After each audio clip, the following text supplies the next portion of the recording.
Arkadaşlar evet yine çok güzel bir video ile beraberiz. Eksik olan malzemelerimi de tamamladım. Eksik bir şey olmasın istedim. Size bugün turna silikonlarının montajlarını anlatacağım. Nasıl montaj yapacağız? Hangi silikona ne takacağız? Hangi ağırlıkları nasıl kullanacağız? Nerelerde nasıl silikonlar kullanacağız gibi harika bir video hazırladım. Sonuna kadar mutlaka seyredin. Hiçbir yerde olmayan size bilgileri vereceğim. Turna avcısıysanız bunu mutlaka izlemeniz şart. Şimdi sevgili arkadaşlar öncelikle bizim çok eskiden beri kullandığımız sistemlerden başlayalım anlatmaya ve nasıl geliştirdiğimizi göstermeye anlatacağım. Bir de burada malzemelerin de nasıl ne işe yaradığını da anlatacağım size. Bu işin de nasıl geliştirdiğimizi daha sonra neler yaptığımızı anlatacağım. Şimdi eski sistemde bakın bir ciget atıyoruz burada. Cigetimiz var. Ciget attıktan sonra alta şuradan bir ip atarak bunu da 3 defa bunun videosu var benim kanalımda. İp ile turna silikonuna asist yapmak diye seyredebilirsiniz. Şuradan içeriden geçirerek buraya bir tane aparat atıyoruz. Şimdi bu böyle çok böyle kötü de görünebilir. Telmaşa da görünebilir. Hatta işte benim yaptığım gibi böyle ucuz iplerle yapabiliyorsunuz bunu. Ucuz iple yapınca da işte böyle ip renk bırakınca böyle kötü duruyor. Bunu da özellikle gösteriyorum ki yapmayın diye. Yani asist ipleri falan kullanın yine de. Kötü ip kullanmayın buraya. Ama yani bu buradan çıktığı zaman çok fazla burada bir görüntü olmadığı için, burası kısa olduğu için bunu koparması çok zor. Dolayısıyla aslında kötü bir sistem değil. Hatta şöyle bir artısı da var. Yani buradan ısırdığı zaman buradan da giriyor ve kilitliyor. Yani mesela biliyorsunuz bu tek iğnede turna çok rahat bir şekilde ağzından atabiliyor. Ki o sette geleceğim oraya. Anlatacağım yani o kısmını. Ama buradan alttan girdiğinde üstteki de giriyor ve bu tamamen kilitliyor. Bu sistem aslında çok iyi bir sistem. Yani kötü bir sistem değil. Yani devam ediyor muyum? Ediyorum ama şimdi ilerleyen dakikalarda anlatacağım. Daha güzel sistemler de buldum. Bunlar özel, size özel yani ilk defa anlatacağım sistemler. Bakın burada yine aynı şekilde güzel bir iple kombin yapmışız. Burada bakın hiçbir şey görünmüyor. Şimdi burada tabii olmayınca, burada da kesecek bir şey olmayınca kolay kolay bunu kesebilme ihtimali olmuyor. Yani bunu 0.60'dan falan yaptığımızda işimizi bizim görüyordu bu. Bu sistem yıllarca da gördü. Bana henüz koparan bir şey yok. Bu koparma işlerine geldiğimiz biraz ileride geleceğiz zaten fluorokarbonda. Onu da anlatacağım size. Yine burada bu da benim kanalımda olan bir video. İkinci bir video. Çelik telle aynı sistemi yaptık.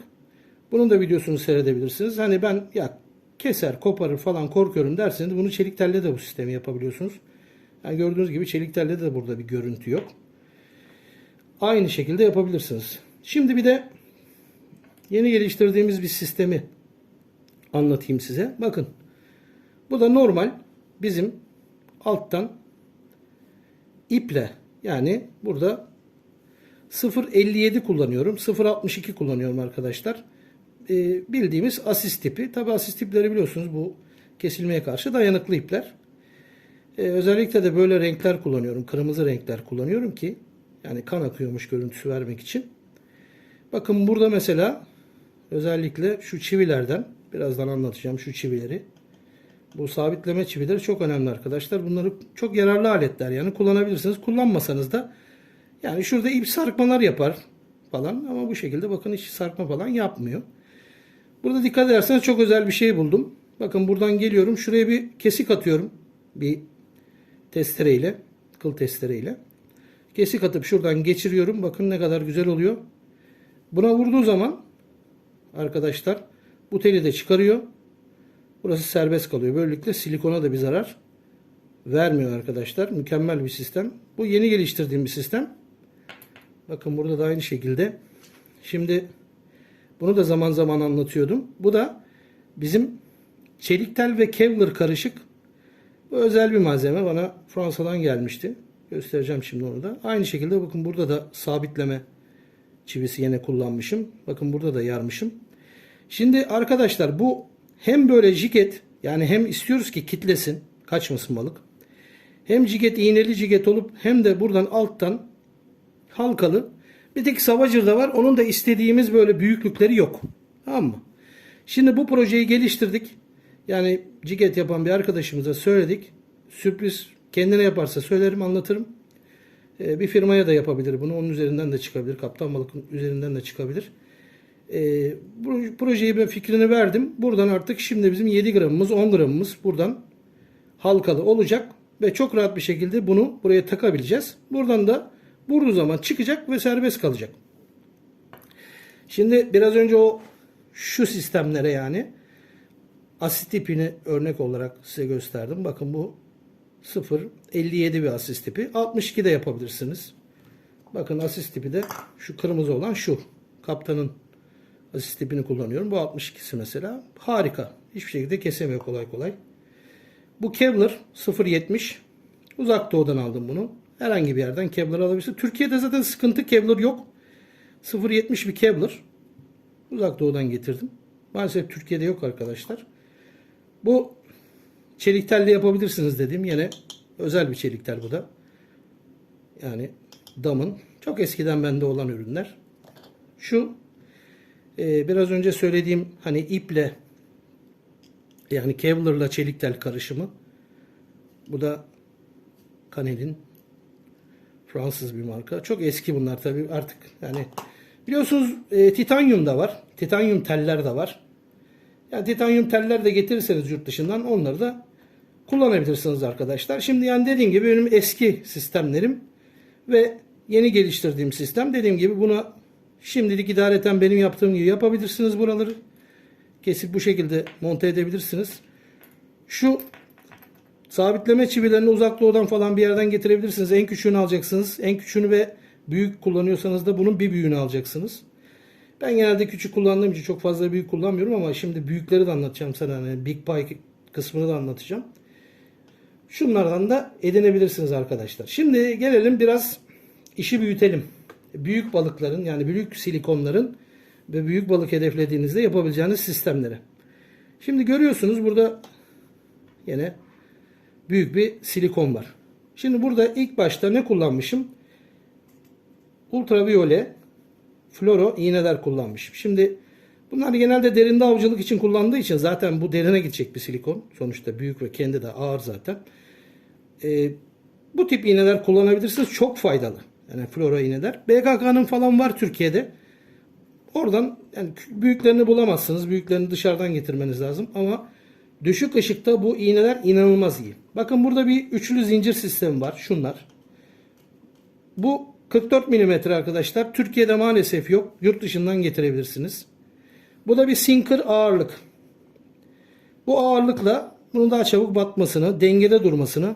Şu hani merak ediyorsunuz bu niye buraya zincir kullanılıyor? Arkadaşlar burada denge yapsın diye kullanılıyor. Birincisi kullanılma şekli bu. İkincisi şurada biraz ağırlık olduğu için tam düz değil de bakın buraya koyarsanız daha düz iner. Bunun çıktığını düşünün. Sinker'ın olmadığını. Biraz daha böyle inmesini sağlıyor. Üçüncüsü buradan çıktığında bu furdöndüler yani buradan bakın burada da sabitleme çivileri var. Bu buradan çıktığında arkadaşlar şöyle bakın bu şurası sarkma yapmasın diye buralara da çivi ekleyebiliyorsunuz. Çıktığında bunlar döndüğü için bakın bu şu şekilde döndüğü için balığı kaçırmıyorsunuz arkadaşlar. En büyük özelliklerinden bir tanesi bu. Şimdi ona benzer birkaç sistem daha var. Onları da anlatacağım. Ama bunun üzerinde şimdi devam edelim. Bakın burada bir tane arkadaşlar şey var. Aparat gördünüz mü? Hızlı klips bu. Hızlı uzatma da diyebiliriz buna. Bakın burada 33 mm bu. Şimdi burada ısırdığında koparmasını bir nevi engelledim arkadaşlar. Şimdi ben 0.57 mm kullanıyorum arkadaşlar fluorokarbonu. Tabi yurt dışında 70, 80, 90, 1 yani 0.90 ve 1 milimetreye kadar çıkıyor. Onlar arkadaşlar sürekli büyük balık tutuyorlar ve tabi koparma olasılıkları daha yüksek. Bizde 40 yılda bir büyük balık çıktığı için biz o kaç tanesini kopardığını koparmadığını bilmiyoruz. O yüzde yok bizde. Yani ben 40'tan başladım 57'ye geldim 57'yi daha koparan olmadı. Ama tabi büyük balık tutma yüzdemize baktığında onlarla ölçülemez. Fakat onlar da şunu söylüyor. Evet 0.70-80 kullanın ama eğer balığınız küçükse daha ince kullanabilirsiniz diyorlar. Yani sonunda 40-45 de kullanan var orada. Yani şunu anlatmaya çalışıyorum arkadaşlar. Belli bir kalınlıktan sonra balık görür. Küçük balık ince misinayı çok daha iyi görür. Kalın misineyi haydi haydi görür. Ama büyük balıkta yani misineymiş falanmış filanmış onun bir zaten rakibi yok. Onun bir korkacak bir şey yok. Dolayısıyla orada kalınlığın bir önemi kalmıyor. Onlarda biraz da çok balık var. Tabii ne yapıyorlar? Sağlam oynuyorlar arkadaşlar. Ama ben 57 kullandım. 60 önerdim acemilere. Bugüne kadar hep. Bir sıkıntı çıkmadı. İşte dediğim gibi bu aparatları da kullanırsanız bu da size bir artı tabii yaratıyor. Aynı şekilde bunu kofana da bile kullanabilirsiniz. Şimdi bir de bunun üzerinde bakın bir şey yapmışım. Bu arada ben florokarbonda biliyorsunuz her zaman Gosen kullanıyorum. Yoksa Sigor kullanıyorum. FXR'ını. Ama varsa her zaman Gosen kullanırım. Benim blogumda da çeker testleri var bunların hepsinin. Merak eden de bakar. Öyle bakarak yapsın bazı şeyleri. Bakın şuraya bir tane ağırlık atmışım. Şimdi bu biraz geri alırsak bunu Carolina sistem gibi oldu. Bir tane tek atsaydım şuraya gitseydi o da Texas Rig gibi bir şey olacaktı. Ama bunun bir özelliği var arkadaşlar. Bakın şuradan çıkarıyorsunuz bu kurşunu. Bunlar değiştirmek için arkadaşlar. Çıkarıyorsun buradan iki tarafından. Bu çıkıyor buradan. Küçüğünü takıyorsun arkadaşlar. Bakın buradan çıktı. Buradan şimdi takalım yerine yine. Şöyle taktık arkadaşlar. Buraya alta iki tane stoper atacaksınız. Alta biliyorsunuz daha çok vurur. Daha çok yürür. Üste bir tane yeterli. İsterseniz daha derine göndermek için bu sistemleri kullanabilirsiniz arkadaşlar. Bakın 9 grama kadar var bende. 2 gramdan başlıyor. 2 gramdan 9 grama kadar bir sürü ağırlık var. Böyle. Daha ağıra indirmek istersem, daha aşağı indirmek istersem daha ağır takarım oraya. Bakın 3,5 gram sinker. Görüyor musunuz? Sinker'lar kullanıyorum burada. Böyle. Bunlar tungsten sinker'lar. Yani kurşun değil. Şimdi söyleyeyim mesela bakın şurada 3,5 gram bu sinker. Görüyor musunuz? Şu kurşun 2,5 gram. Sinker daha küçük. Yani tungsten her zaman daha ağır bir materyal. Dolayısıyla bunları daha aşağı indirmek için ve denge yapabilmek için büyük balıklarda devrilmemesi için bu dengeler çok önemli. O yüzden buradaki işte bu furdöndüler falan ağırlık yapsın, dengeli olsun. Balık vurduğunda işte dönerek orada balığın ağzından çıkarmasını engellemek için yapılıyor arkadaşlar. Şimdi mesela yine bu sisteme yakın bir sistem göstereyim. Bana göre belki biraz daha doğru. Biraz daha küçüldüğünde zaten bu kadar hani sorunla karşılaşmayacağınız için. Şey şöyle 33 milimetre ince görüyorsunuz furdöndülü aparatlar var. Tel aparatlar. Bunun önüne de bir tane şey eklemişim. Furdöndü eklemişim. Bu furdöndü her zaman önde olacak. Çünkü şurası kıvrımlı olduğu için bu kıvrımlı olan yere furdöndü gelsin ki orada böyle oraya yapışabilsin. Yine buralarda çivileri kullanmışım. Bakın hiçbir şey görünmüyor. Bakın burada bir şey daha yapmışım. Burada bir şey daha yapmışım. T bir iğne kullanmışım. Bakın hiç sokmamışım iğneyi buraya. Şimdi tekli yaptığınızda arkadaşlar yani tekli iğnelerde alttan mesela tek bu görüyorsunuz. Burada bu şekilde içeri çevrilerek sıkılan bir şurada çevrilerek sıkılan bir ağırlık kullandım. Ki şurada altta yani bana halka istiyorum çünkü. Bu yüzden onları kullanıyorum büyüklerde.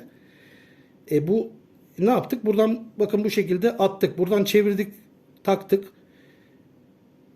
Üçlü iğneyi kullandık. Tek bir tane oldu. Şimdi şuradan bakın. Arkadan bir bakın. Bakın şuradan da çalışıyor iğneler. Görüyor musunuz? Tek iğne olduğunda yani üstten iğne şurada yani iğneli bir ciket kullanmıyorsak burada T iğneler çok önemlidir arkadaşlar. Bakın T iğne. Şimdi burada dekoy da var T iğneler Türkiye'de. Ama eğer şurada şimdi üçlü iğnelerde iki taraf birbirine kombinedir. Şu sonradan kaynaklı olur. Şu ikisini biraz böyle yakınlaştırarak yani kırmadan da bozmadan da esnetmeden de T iğne elde etmeniz mümkün. Normal iğnelerden de T iğne yapabilirsiniz arkadaşlar. Bakın şimdi burada yine çok güzel burada ne var? Kevlar'la çelik tel karışımı sistemi yapmışım. Burada normal geçirmişim. Normal üçlü iğne. Bakın sinker. Görüyor musunuz sinker'ı? Sinker'ı görüyor musunuz arkadaşlar? Bu ne güzel ağırlık vermiş burada. Yine burada şeyleri kullanmışım. Tutturma aparatlarını kullanmışım arkadaşlar. Burada da yine aynı iple yapmışım. Üçlüyü takmışım burada. Bakın görüyorsunuz yine çivileri kullanmışım.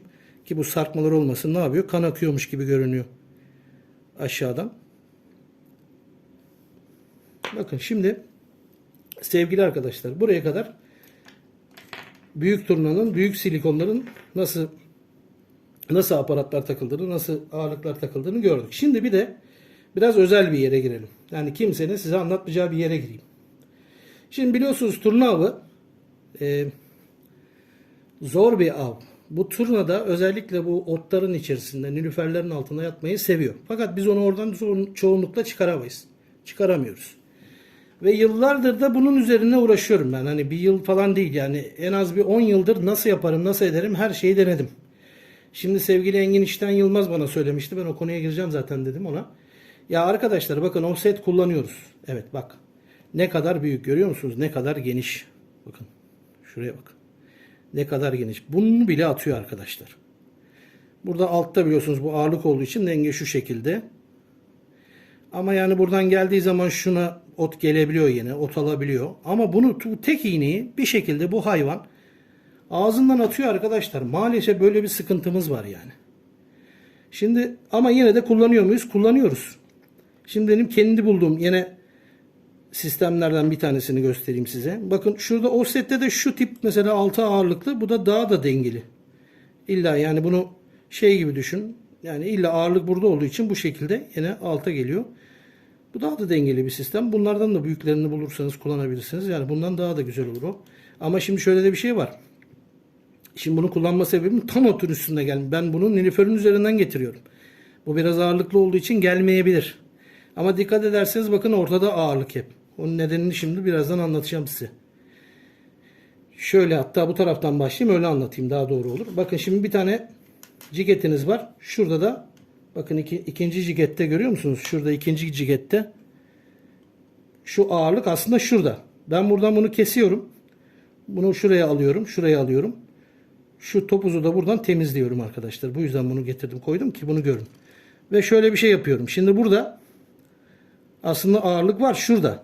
Yani şurada olduğu için bu böyle bir devrilme yapmıyor. Böyle de devrilme yapmıyor. Hep bu şekilde durmaya çalışıyor. Dolayısıyla bunun ciketleri, orijinalleri de var arkadaşlar. Bir sanırım o sahte kutum olması lazım. Bir sitede gördüm, var. Biraz küçükler sanırım onlar, büyükleri yok ama bu şekilde de yapabilirsiniz. Yani benim dediğim şekilde de yapabilirsiniz bunu. Yani burası ağırlıklı ciketlerinizden orayı kesip ileri itip buraya yapıştırıyorsunuz arkadaşlar mutlaka. Bakın burada ne yapıyoruz? Hep ağırlık burada olmak zorunda. Yani şöyle düşünün. Bak burada bir tane mesela ipli yapmışım. Buraya ağırlığı koymuşum. Yani ağırlığın burada olması lazım ki, bunun güzel bir yanı var tabii. Bu böyle esnek, böyle atıyor buradan otu. Özel çalışmaydı. Biraz kırık bir çalışmaydı. Aslında benim dediğim gibi şu şekilde yaptığınız zaman oluyor zaten. Bakın burada da görüyor musunuz? Ortaya koymuş ağırlığı. Bu da bunun hani ot korumalı sistemi. Ot gelince buradan atıyor.